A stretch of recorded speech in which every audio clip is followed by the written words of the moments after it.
नमस्कार दोस्तों, जय हिंद। कैसे हैं? उम्मीद करता हूँ काफ़ी अच्छे होंगे।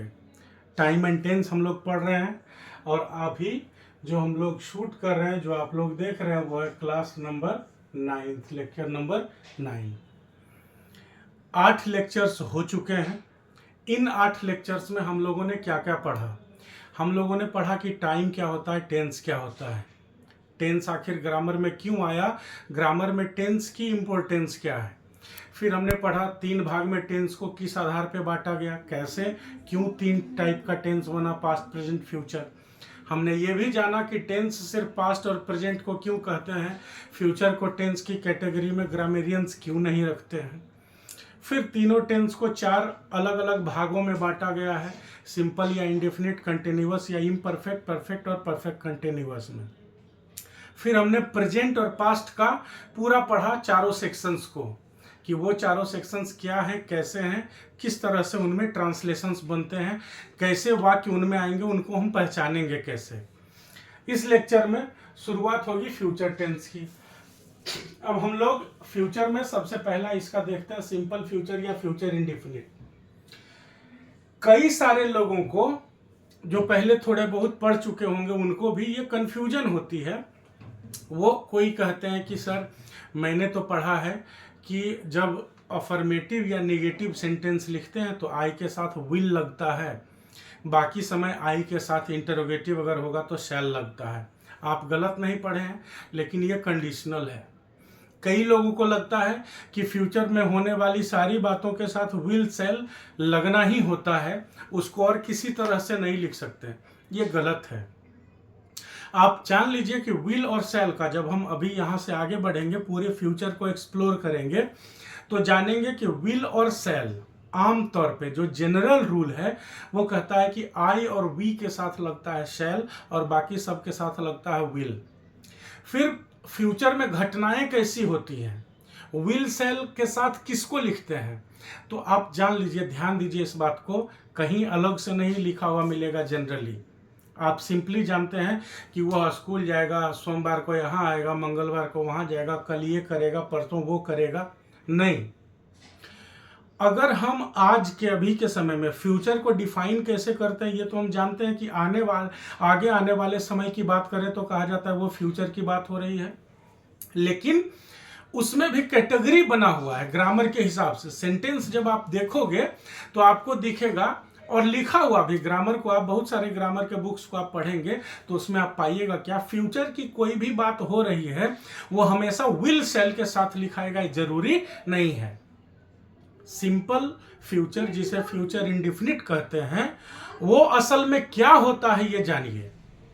जब हम अभी वर्तमान में, अभी के समय में, जो अभी समय चल रहा है, हम लोग आपस में बातें कर रहे हैं, उस वक्त अगर हम आगे आने वाले समय में, मतलब फ्यूचर में जाके किसी काम की बात करेंगे जो अनप्लान्ड हो, अनप्लान्ड का मतलब क्या होता है, जिसकी कोई प्लानिंग नहीं हुई हो, जिसका कोई कंफर्मेशन नहीं हुआ हो।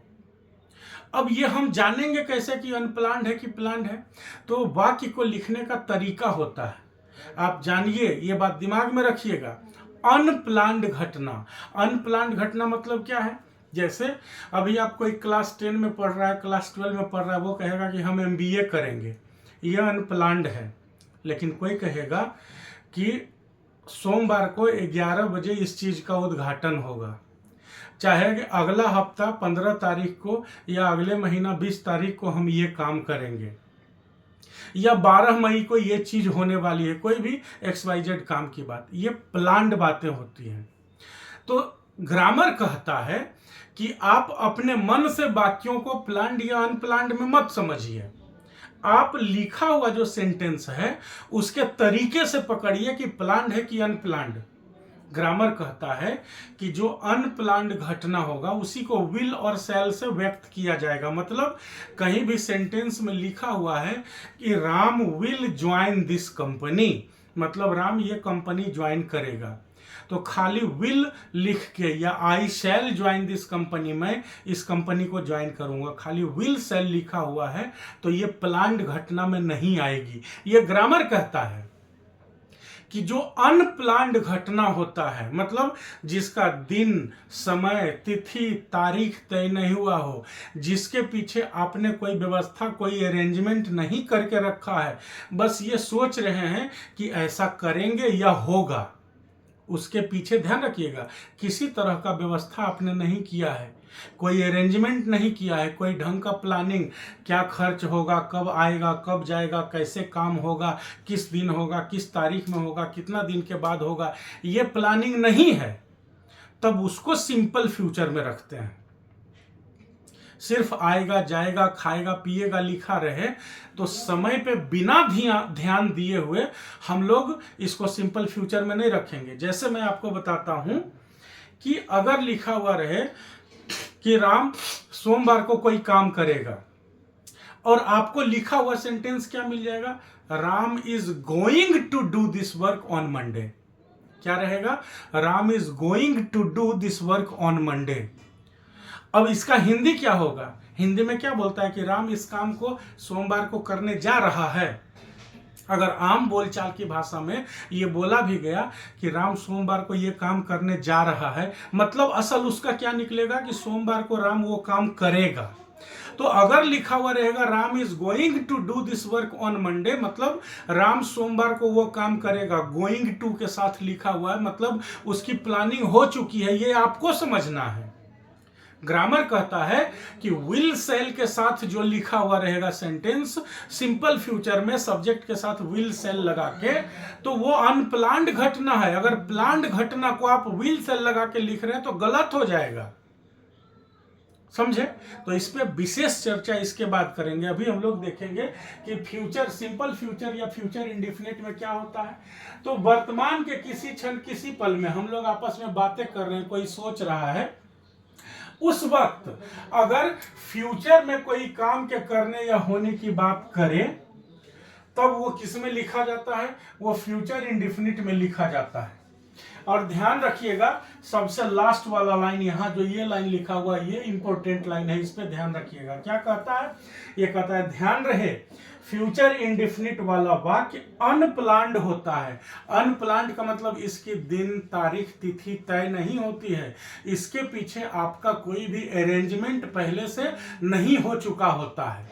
अगर आपने अरेंजमेंट कर लिया है, दिन तिथि कार्यक्रम का स्ट्रक्चर सब कुछ तय कर लिया है आपने, और तब सिंपल फ्यूचर में लिखिएगा तो अगला जो पढ़ने वाला होगा वो समझेगा कि ये प्लानिंग वाला नहीं है, आप तो प्लान कर चुके हैं, तो आपका सही भाषा उसके दिमाग में नहीं जा पाएगा। ग्रामर कहता है कि आप मन में क्या सोच रहे हैं वो आपको वाक्य लिखने के तरीका से दिखाना पड़ेगा। तो फ्यूचर में होने वाली किसी घटना या फ्यूचर में की जाने वाली किसी घटना की प्लानिंग, व्यवस्था, अरेंजमेंट सब कुछ हो चुका है और उसको सिंपली आप विल सेल के साथ अगर लिख रहे हैं तो वो गलत हो जाएगा। उसको अगर सिंपली विल सेल के साथ लिखिएगा तो गलत हो जाएगा। ये कहता है कि भैया प्लानिंग नहीं रहे तो फ्यूचर इंडेफिनिट में लिखिए, अगर प्लानिंग रह गया तो फिर फ्यूचर इंडेफिनिट में मत लिखिए। समझे बात को। फ्यूचर इंडेफिनिट में जो काम प्लान हो चुका है उसको मत लिखिए, अनप्लान्ड बातों को लिखिए। जैसे वह तुम्हारी मदद करेगा, अब करेगा कि नहीं करेगा ये कंफर्मेशन नहीं है। मोनू पटना जाएगा, कब जाएगा नहीं जाएगा, हो सकता है जाए, हो सकता है नहीं भी जाए, कब जाए कैसे जाएगा इसकी कोई जानकारी नहीं है। हम लोग साथ में कोई काम करेंगे, आगे की बात है, हम लोग 4 लोग बैठ के मिल के बात कर रहे हैं कि हम लोग साथ में कोई काम करेंगे, फिर ऐसा होगा, एक्स होगा, वाई होगा, जेड होगा, बस खाली ओरल प्लानिंग चल रही है। कोई इसके पीछे आदमी जी जान लगा के अरेंजमेंट, तरीका, स्ट्रक्चर, ढांचा अभी तैयार नहीं किया है। तो फ्यूचर में होने वाली या की जाने वाली वैसी घटना जिसकी प्लानिंग नहीं हुई है, बस खाली घटना होगी या करेंगे ऐसे ही कैजुअली बोल रहे हैं, उसको सिंपल फ्यूचर या फ्यूचर इंडेफिनिट में रखा जाता है। इस बात का खासा ध्यान रखिएगा। तो क्या कहता है कि फ्यूचर में कोई भी काम होगा जिसकी चर्चा अभी हम प्रेजेंट में कर रहे हैं तो वो सिंपल फ्यूचर में रखा जाता है। सब्जेक्ट प्लस विल या shall plus V1 plus object plus etcetera. इसका अफर्मेटिव सेंटेंस बनाने का ये स्ट्रक्चर है। ये अफर्मेटिव हुआ, ये इंटरोगेटिव हुआ, ये निगेटिव हुआ और ये इंटरोगेटिव निगेटिव। 4 स्ट्रक्चर जैसे हम लोग पढ़ते आ रहे हैं। जैसे लिखा हुआ वह तुम्हारी मदद करेगा, तो वह तुम्हारी मदद करेगा का ट्रांसलेशन होगा ही विल हेल्प यू।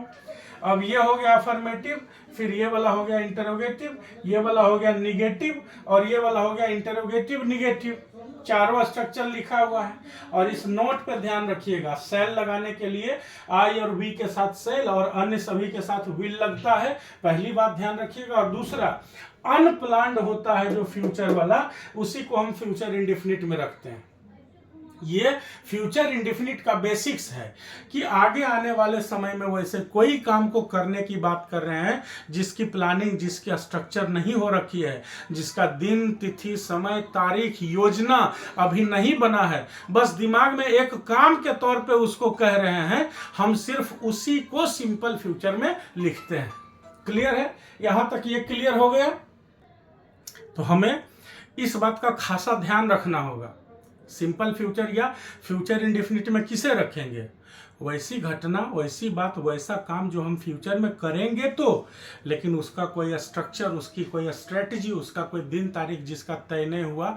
हम ऐसे ही बात कर रहे हैं कि हम लोग एक व्यवसाय शुरू करेंगे, हम फलाना कोचिंग सेंटर ज्वाइन करेंगे, हम जब मैट्रिक पास करेंगे तब हम पटना जाएंगे। अनप्लान्ड है ये। अब आप कहिएगा कि हम प्लान कर चुके हैं अपने मन में कि हाँ हम पटना जाएंगे ही, मैट्रिक पास करेंगे, अभी मैट्रिक का रिजल्ट आया है ना, या इंटर का भी आया है, तो कहेगा नहीं हम पटना जाएंगे, हमारा प्लान हो चुका है। तब तो सेंटेंस को सही रूप से लिखिएगा, तब ना अगला पढ़ने वाला या सुनने वाला कहेगा कि नहीं अरे ये कह रहा है I am going to join that coaching centre, I am going to join that centre, coaching centre. इसका मतलब वो प्लान बना चुका है। अगर प्लान नहीं बनाया होता तो लिखता आई शैल ज्वाइन दैट कोचिंग सेंटर। जहां विल सेल खाली लिखा हुआ है वहां पे समझ जाइए कि प्लानिंग अभी नहीं हुई, अभी खाली सोचा जा रहा है। तो ग्रामर कहता है कि जो लोग बात को बोल रहे हैं या लिख रहे हैं उन्हें ये बात दिमाग में रख के लिखना होगा, और जो व्यक्ति इस बात को सुन रहे हैं या पढ़ रहे हैं उनको ये बात दिमाग में रखना होगा कि अगर गोइंग टू लगा हुआ, ये हम लिखेंगे अभी, अगर गोइंग टू लगा हुआ है कि I am going to join XYZ coaching centre, है ना, I am going to follow this channel, मतलब क्या है कि वो प्लानिंग कर चुका है, वो स्ट्रेटजी तैयार कर चुका है। अगर गोइंग टू लिखा हुआ है तो पढ़ने वाले को यह समझना चाहिए कि यह स्ट्रेटजी तैयार हो गया है। अब उसमें दिन, समय, तिथि, तारीख भी मेंशन करना होता है। तो आप सिंपल फ्यूचर में, फ्यूचर इंडेफिनिट में उन बातों को लिखिएगा जिनकी प्लानिंग हुई नहीं है, बस मन में सोचा जा रहा है कि इस बार होली में हम कुर्ता नहीं शर्ट खरीदेंगे, जब पैसा होगा तो हम ये वाला बाइक खरीदेंगे। प्लानिंग नहीं है ये मन से निकाल दीजिए। ऐसा प्लानिंग को प्लानिंग नहीं कहते हैं कि जब पैसा होगा तो ये वाला बाइक खरीदेंगे, ये कोई प्लानिंग नहीं है। प्लानिंग क्या है कि सोमवार को वो बुलेट खरीदने जा रहा है, मतलब बुलेट खरीदेगा, खरीदने जा रहा है।